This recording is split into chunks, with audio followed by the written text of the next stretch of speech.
Hello, McFarlin. I appreciate your joining me to hear the latest about our 5-phase relaunching process. Many of you are probably feeling like I am, a bit tired of virtual meetings and screen time and just really eager to gather together in person as the body of Christ. We know that such a day will come and that it will be cause for great celebration. In our most recent update, the Relaunch team said that we were pausing in Phase 2 and keeping our August 2nd date for resuming in-person worship. But last week, the team decided that based on the latest virus data, we need to postpone offering in-person worship from August 2nd until at least August 16. We'll assess the situation to see if that August 16th date still makes sense as that time approaches. McFarlin, we belong to Christ, and I believe we are called to live in love and act with wisdom, doing our part to minimize the spread of this disease and to protect the most vulnerable among us. That continues to be the aim of our Relaunch team. Just two more things I want to say. When we all received notice in March that we were to shelter in place and one by one the events and opportunities on our calendars were postponed and eventually canceled, I don't think any of us thought we'd still be distanced here toward the end of summer. I know that I didn't anticipate that. Most of us expected to be back in church, back to our jobs, back with our friends, and back to our lives in a matter of weeks. And like many of you, with all the uncertainty and changes, I've felt a full range of emotions: frustration, sadness, worry, disappointment. I'm sure you didn't think you'd be meeting your new senior pastor through Facebook Live and Zoom, and this is not at all how I had imagined I'd begin my ministry here in this incredible church.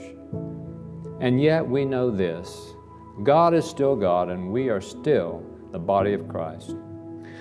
When days seem bleak and we feel as if the news just couldn't get more discouraging, it is our faith and our connection with our faith community that will see us through.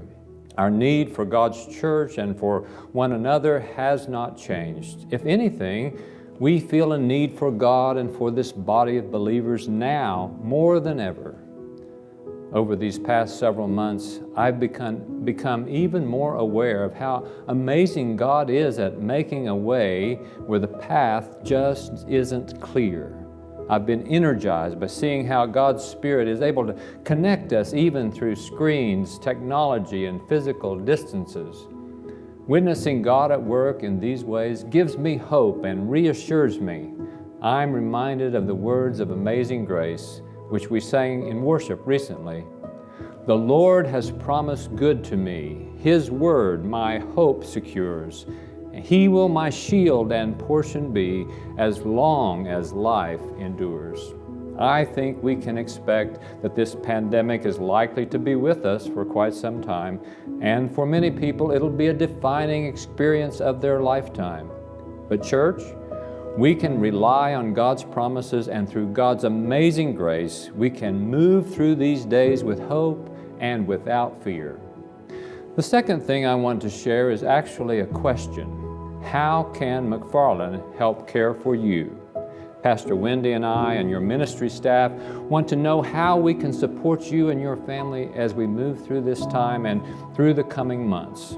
I would ask that you please take just a few minutes to complete a short survey that you'll find in our app and on the McFarlin website. Your responses will give us a sense of how you're using McFarlin resources and how your church family can continue to walk with you through this time. You and I, each of us in this faith community, can be a source of comfort, care, and hope for one another. That's an integral part of our calling as Jesus followers. The time has passed for us to wait this out or sit back and expect to reconnect once we can gather in person. Now is the time to link arms with those in Sunday school classes and small groups, through technology of course, but now is the time to be adventurous and to discover the fresh ways that God is calling us to be the church together. Now is the time to use creative new ways to reach out to one another and be present with each other.